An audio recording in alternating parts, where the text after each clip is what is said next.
कुठलाही वेळ न घालवता मी आपल्या समोर काही बेसिक टर्म्स मांडतोय. मी तुम्हाला असं म्हटलं की असं असतं फिजिक्समध्ये की फिजिक्स हे वेगवेगळ्या भागामध्ये विभागलेले.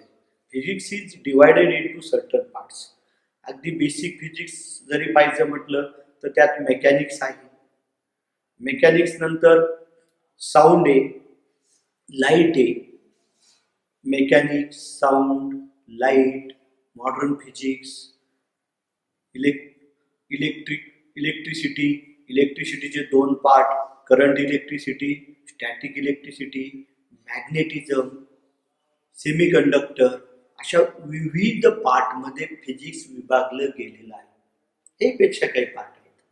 तर एक मी आज जे आहे आजचं लेक्चर मी बेसिक फिजिक्स वरती घेतोय. कदाचित यानंतरचं लेक्चर मी करंट इलेक्ट्रिसिटी नंतर वरती घेणार आहे. तेव्हा कुठलंही लेक्चर मिस करू नका. बेसिक फिजिक्स मध्ये अगदी आपण 9th लेवलला जर पाहायचं म्हटलं तर मी एक छोटीशी टर्म आपल्या समोर मांडतो, डेन्सिटी. की त्या डेन्सिटी बद्दल अगदी असं कुतूहल आहे मुलांमध्ये किंवा अगदी तो पाठ करतो.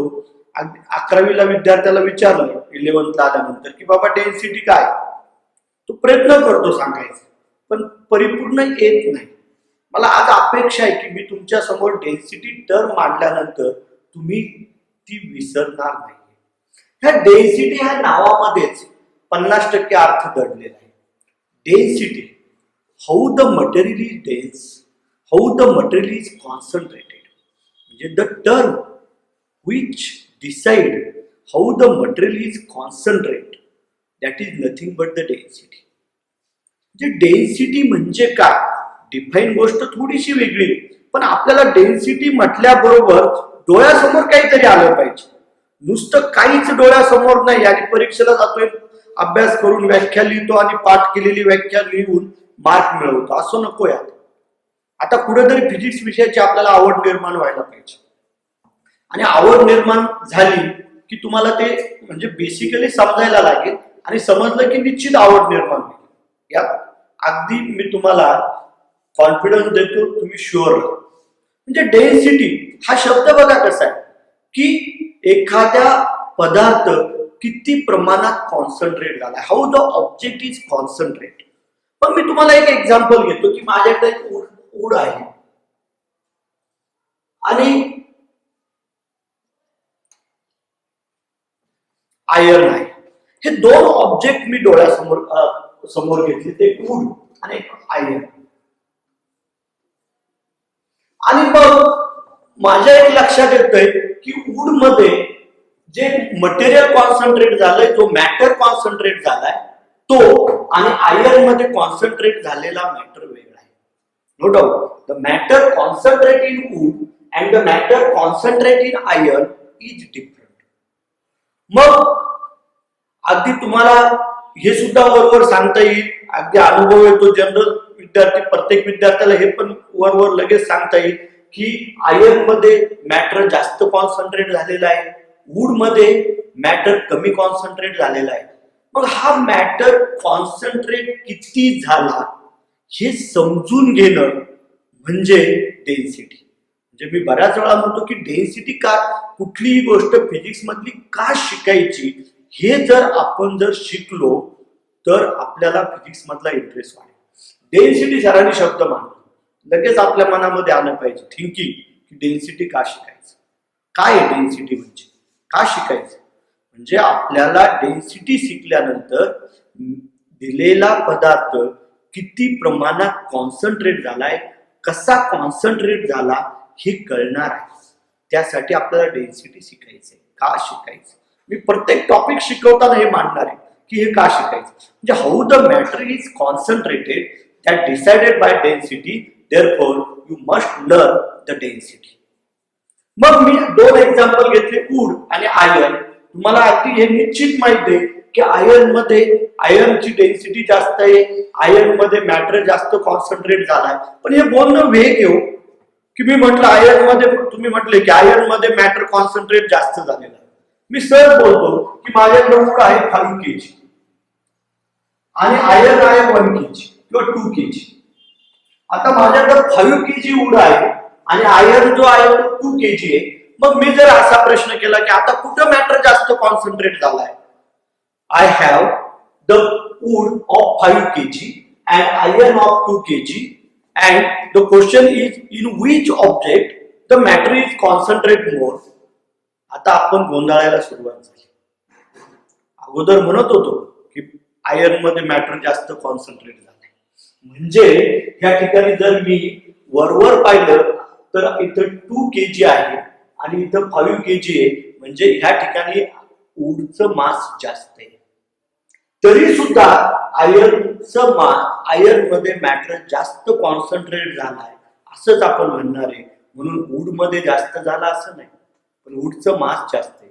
म्हणजे हा प्रश्न का निर्माण झाला, कारण आपण सहज तुमच्या सुद्धा लक्षात येईल की जर असं घेतलं तर वूडचं व्हॉल्यूम वाढलेलं, तो volume of wood is very large as compared to air iron, म्हणून असं घडलेलं आहे. याचा अर्थ जर मॅटर किती प्रमाणात कॉन्सन्ट्रेट झालाय, किती प्रमाणात डेन्स झाला हे ठरवायचं असेल तर मला व्हॉल्यूम वरती कंडिशन टाकली पाहिजे. मी कंपॅरिझन साठी वेगवेगळ्या व्हॉल्यूमचे ऑब्जेक्ट घेऊन मला चालणार नाही.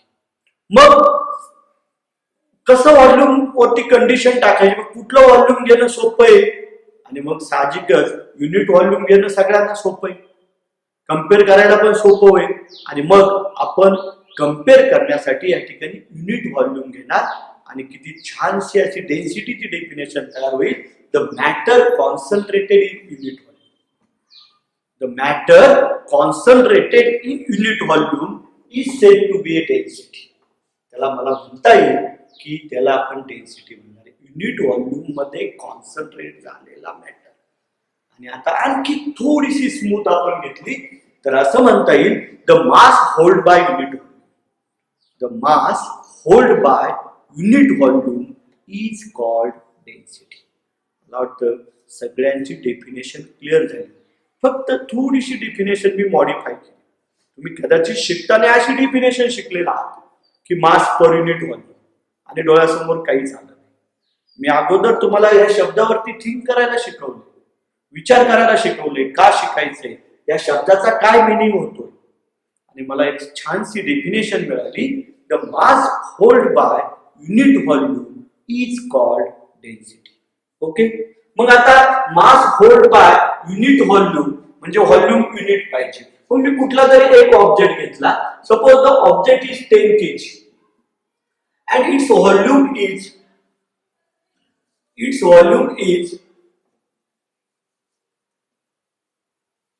2 cubic meter. Suppose the mass of, म्हणजे प्रत्येक वेळेस युनिट व्हॉल्यूमच असेल असं नाही. मी असं मास घेतलं की 10 kg मास घेतला, कुठला तरी एक ऑब्जेक्ट घेतला आणि त्याचं व्हॉल्यूम घेतलं 2 cubic meter. Then what is the mass hold by unit volume, तुम्ही लगेच उत्तर देणार आहे सर 2 cubic मीटरने 10 kg इतकं मास होल्ड केलं. याचा अर्थ युनिट व्हॉल्यूम किती होल्ड करेल मास, 10/2, that is 5 kg per unit volume. Okay, लक्षात आले की 2 cubic मीटरने 10 kg इतकं मास होल्ड केलंय, तर 1 cubic मीटर किती करेल, तर 10/2. हे तुमच्या लगेच लक्षात येणार. The mass held by 2 cubic meter is equal to 10 kg. Therefore, mass held by 1 cubic meter is 10/2, that is 5 kg per cubic meter. kg per cubic meter. म्हणजे 1 cubic meter किंवा प्रत्येक cubic meter ने 5 kg केलं. मग हे कसं काढलं, तुम्ही दोघांचा भागाकार केला, 10 kg मास आहे, 2 cubic meter व्हॉल्यूम आहे.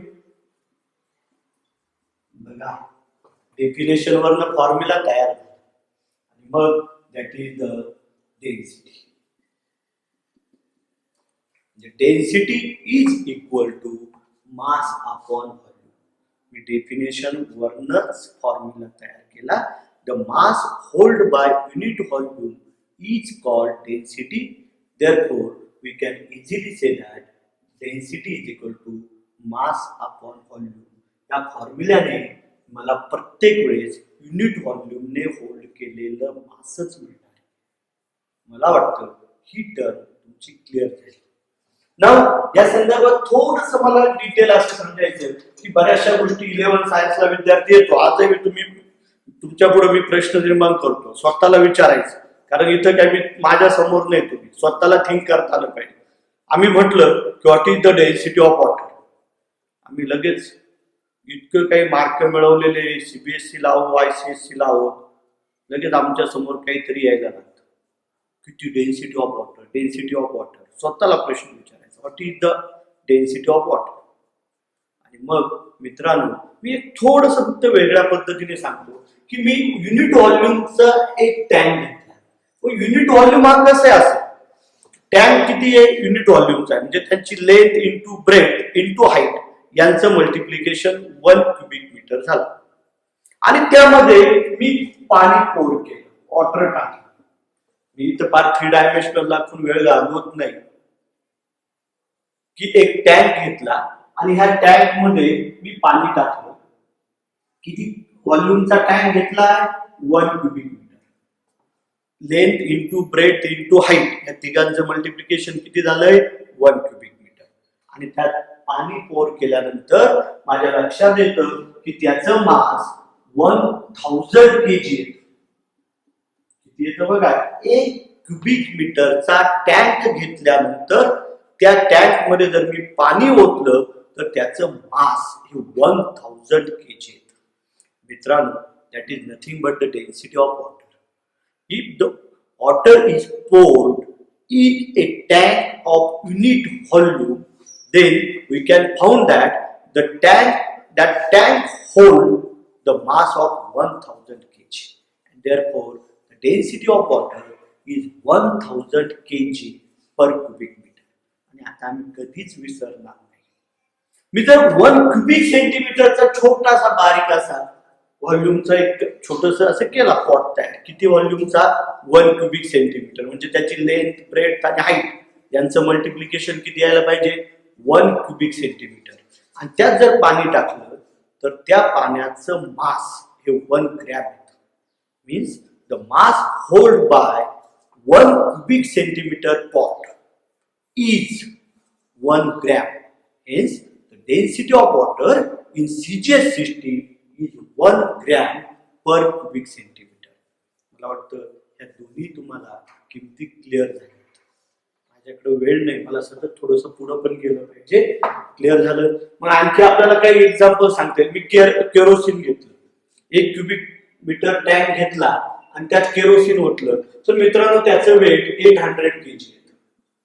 We can easily say that the weight of kerosene or the tank hold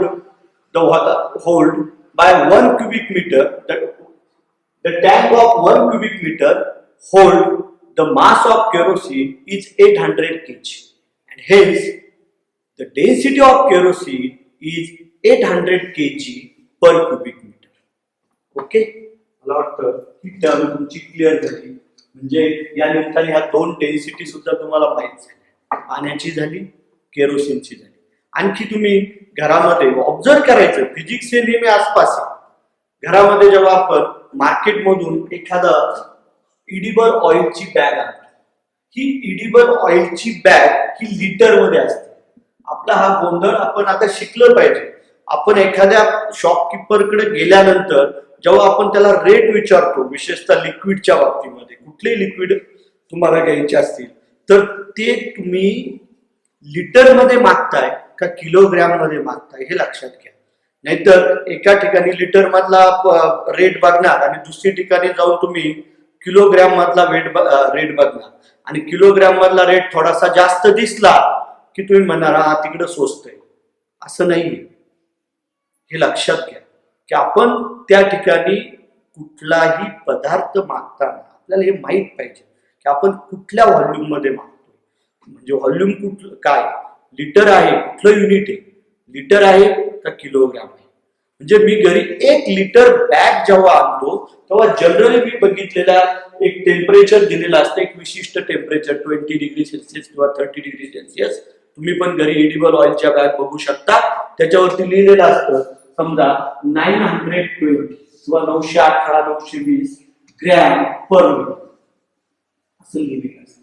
याचा अर्थ त्या 1 लिटर बॅगच्या ऑइलचं वजन हे 920 ग्रॅम. पाण्याचं तसं नाहीये. पाण्याच्या 1 लिटर बॅगचं वजन हे 1000 ग्रॅम. हा फरक लक्षात घ्या. म्हणजे या ठिकाणी आपल्याला हा मास वेट हे जे आहे हे मास किंवा आपण ज्याला मी तुम्हाला मासिक म्हटलं की कुठलं युनिट वापरतो हे खरेदी करताना माहीतच असलं पाहिजे. हे लक्षात घ्या. रेट ठरवताना ह्या गोष्टी महत्वाच्या आहेत. म्हणजे त्याला मी थोडंसं आणखी पुढे जातो की 920 ग्रॅम पर लिटर हे तुम्ही आणलेल्या एडिबल ऑइलच्या बॅग वरती जे आपण ऑइल खातोय गोडे तेल त्याच्या बॅग वरती लिहिलेलं आहे. मग 920 ग्रॅम पर लिटर याचा अर्थ असा की 920 ग्रॅम अपॉन 1000 ml आणि 1000 ml म्हणजे 1000 cc. मग इझिली तुम्ही असं म्हणू शकता it is 0.920 gram per cc. भागाकार शिकवायला मी इथं नाहीये सध्या, हा आलाच पाहिजे. आणि मग आपण इझिली म्हणतो की जर मी 1 cc किंवा 1 ml ते ऑइल घेतलं युनिट व्हॉल्यूम 1 cc तर त्याचं मास हे 0.920 ग्रॅम आलं. ही त्याची CGS सिस्टीम मधली डेन्सिटी झाली. Okay, the density of that edible oil in CGS system is 0.920 gram per cc. Or if we convert it into kilogram, we can easily say that the density of that edible oil is 920 kilogram per cubic meter. Okay, मला वाटतं density बद्दल भरपूर चर्चा झाली. आपण पुढे जाऊ.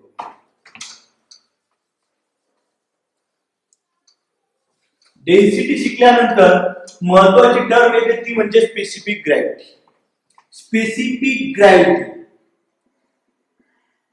मी specific gravity लिहिलं माझ्या समोरच्या विद्यार्थ्यांना तुम्ही बघताय व्हिडिओ मी मुद्दाम एक शब्द पुढे लिहायचा ठेवलाय आणि मग आमच्या समोर काय स्पेसिफिक ग्रॅव्हिटी झाली 9th ला टर्म. मला माहिती 9th लाच होतं ग्रॅव्हिटी डेन्सिटी पण 9th ला होतं स्पेसिफिक ग्रॅव्हिटी पण 9th ला होतं. पण स्पेसिफिक ग्रॅव्हिटी म्हटलं की आमच्या डोळ्यासमोर काही येतच नाही. आलं तर फार आलं तर ऍक्सेलरेशन ड्यू टू ग्रॅव्हिटी. मित्रांनो ऍक्सेलरेशन ड्यू टू ग्रॅव्हिटी म्हणजे स्मॉल जी आणि स्पेसिफिक ग्रॅव्हिटी याचा फारसा काही संबंध नाही. हे पूर्ण वेगळ्या टर्म. मग काय स्पेसिफिक ग्रॅव्हिटी ही टर्म थोडीशी समजून घ्यायला मी पुढे ब्रॅकेट मध्ये शब्द लिहितो याचा वेगळा अर्थ याला पॅरलल असणारं नाव तुम्हाला लगेच स्पेसिफिक ग्रॅव्हिटी क्लिअर व्हायला लागेल. बघा मी लिहितोय रिलेटिव्ह डेन्सिटी. हो आता मात्र आम्हाला माहिती स्पेसिफिक ग्रॅव्हिटी म्हणजेच रिलेटिव्ह डेन्सिटी. पुन्हा प्रश्न आला जसं मी तुम्हाला डेन्सिटी शिकवताना म्हटलं होतं की का शिकायचं तसं आता मला स्पेसिफिक ग्रॅव्हिटी का शिकायचं म्हणजे रिलेटिव्ह डेन्सिटी का शिकायचं. मित्रांनो density is the word which decide heaviness or lighterness. काय सांगतोय परत एकदा डेन्सिटीकडे नेतोय तुम्हाला की डेन्सिटी हा वर्ड तुम्हाला पदार्थाचा जडपणा किंवा हलकापणा सांगतो. डेन्सिटी हे तुम्हाला पदार्थाचं वेट सांगत नाही. मी जमिनीवर एखाद्या पदार्थाची डेन्सिटी घेतली माझ्याकडे एक ऑब्जेक्ट आहे त्याची डेन्सिटी मी पृथ्वीच्या सरफेस वरती घेतली आणि कुठेही घेतली तरी ती कॉन्स्टंट येईल वेट कॉन्स्टंट येणार नाही. तेव्हा लक्षात घ्या जड आणि हलका हे शब्द वेट साठी आपण वापरत नाही ही डेन्सिटी साठी वापरतोय. द वर्ड हेवीनेस और lighterness are used to decide are used for density not for weight. मग मी असं म्हटलं की एखादा पदार्थ जड आहे आणि दुसरा हलका आहे. पुन्हा माझ्याकडे प्रश्न निर्माण होतो की तो जड आणि हलका कसा ठरवायचा. मगाशी आपण पाहिलं एक 5 किलो आणि एक 2 किलो. मग तो 5 किलोचाच आम्ही जड म्हणणार अजिबात नाही. 5 किलोचं वजन जास्त आहे. म्हणजे 5 kgचं वजन जास्त येईल पण तो जड नाही. 2 kgचं वजन कमी येईल म्हणजे वजनात एकाचं वजन जास्त आहे 5 kgचं आणि 2 kgचं वजन कमी आहे. पण मी तुम्हाला 5 kg आठवत असेल तर पहा, मी वूड घेतलं होतं 5 kg आणि दुसरं घेतलं होतं 2 kg. हा मी आयर्न घेतला. याच्यात आयर्नच जड, कारण मी सांगितलं जड किंवा heavy is the word used for density. म्हणजे याचं जर मी युनिट व्हॉल्यूम घेतलं आणि याचं युनिट व्हॉल्यूम घेतलं तर आयर्न तुम्हाला आयर्नचं मास जास्त येईल. तेव्हा हे वेट सांगतात. जेव्हा तुम्ही म्हणाल हा जड आहे म्हणजे ह्या दोन शब्दांमध्ये आता इथून पुढे गोंधळ झाला नाही पाहिजे. 5 kg, the weight of 5 kg is greater than the weight of 2 kg. No doubt here, 5 kg wood is greater than 2 kg iron. But the density of iron is always greater than density of wood. Okay. मग आता या पदार्थांचा जडपणा किंवा heaviness, लाइटरनेस हे कसं ठरवायचं? हे सहजासहजी ठरवायचं कसं? माझ्या हातात दोन पदार्थ दिले सारख्या, आता सारखेच व्हॉल्यूम घेतले. मी सांगेन, निश्चितपणे सांगेन की कुणाचं डेन्सिटी जास्त आहे. माझ्याकडे दोन सारख्याच व्हॉल्यूम आहे. आता दोघांचे दोन ऑब्जेक्ट घेतले, सारखेच व्हॉल्यूम आहे म्हणजे मला निश्चित सांगता येईल की कुणाची डेन्सिटी जास्त आहे. हातात घेतले तरी म्हणजे कोण जास्त जड आहे. I have 2 objects taken in the hand and both have the same volume and I can easily compare which object is heavy. But how many times? But I am not standard. मी सांगितलं फक्त हा जड आहे हा हलका, पण मी standard नाहीये. मग सगळ्या जगाने एकत्र येऊन एक स्टँडर्ड ठरवलं आणि ते स्टँडर्ड ठरवलं वॉटर, की तो पदार्थ पाण्यापेक्षा किती जड आहे. How many times that object is heavier or lighter than the water. म्हणजे का तर पाणी इझिली मिळतंय पहिली गोष्ट. दुसरं, योग इतका चांगला आहे की पाण्याची डेन्सिटी ही 1 नंतर 3 झिरो SI मध्ये, म्हणजे रेशो घ्यायला सोपा जाणार आहे. कारण त्याची 1000 kg पर क्युबिक मीटर. जर दुसरा नंबर घेतला तर मी 1000 आणि 920 घेतला मागाचा आणि 1000 घेतला डिनॉमिनेटरला. कुठला रेशिओ घ्यायला सोपा जाणार आहे? 1000. जर डिनॉमिनेटरला 120 घेतलं तर थोडंसं डिवाइड करायला अवघड जाईल, पण 1000 घेतलं तर मी इझिली डिवाइड करेन. म्हणजे पाण्याचा दोन दृष्टीने फायदा झाला कंपॅरिझनसाठी. पहिली, डेन्सिटी ऑफ वॉटर ही अशी आहे की ती इझिली आपल्याला वापरता येणार आहे, आणि दुसरी गोष्ट की ती इझिली अवेलेबल आहे. मग दिलेला पदार्थ पाण्याच्या किती पट जड आहे हे सांगणारा अंक म्हणजे specific gravity. How many times the given object is heavier और lighter than the water, that number is said to be specific gravity और रिलेटिव्ह डेन्सिटी. मित्रांनो, मी पुन्हा एकदा सांगतो की दिलेला पदार्थ पाण्याच्या किती पट जड आहे हे सांगणारा अंक, हा सांगणारा नंबर म्हणजे स्पेसिफिक ग्रॅव्हिटी. पण कंपॅरिझनला कंपल्सरी वॉटरच घ्यायचंय, पाणीच घ्यायचंय. मग आता हा नंबर कसा मला शोधता येईल? मी असं म्हटलं की माझ्याकडे एक ऑब्जेक्ट आहे आणि तो ऑब्जेक्ट पाण्याच्या 5 पटीने जड आहे. I have one object and that object is heavier by 5 times than the water. Try to understand. I have one object and that object is heavier 5 times than the water. It means that heavier word कशासाठी वापरायचा आहे आता? Density साठी. म्हणजे density of object is equal to 5 into density of water. मी तुम्हाला सांगितलंच की माझ्याकडे एक पदार्थ आहे, तो पाण्याच्या 5 पटीने जड आहे. मी ते फक्त जड हा शब्द आता कशासाठी वापरलाय आपण? जड म्हणजेच हेवी. कुणासाठी? डेन्सिटी. तेच फक्त इथे लिहिलं. Density of object is equal to 5 into density of water. Then density of water, this 5 is the specific gravity. then we can easily say that density of object upon density of water,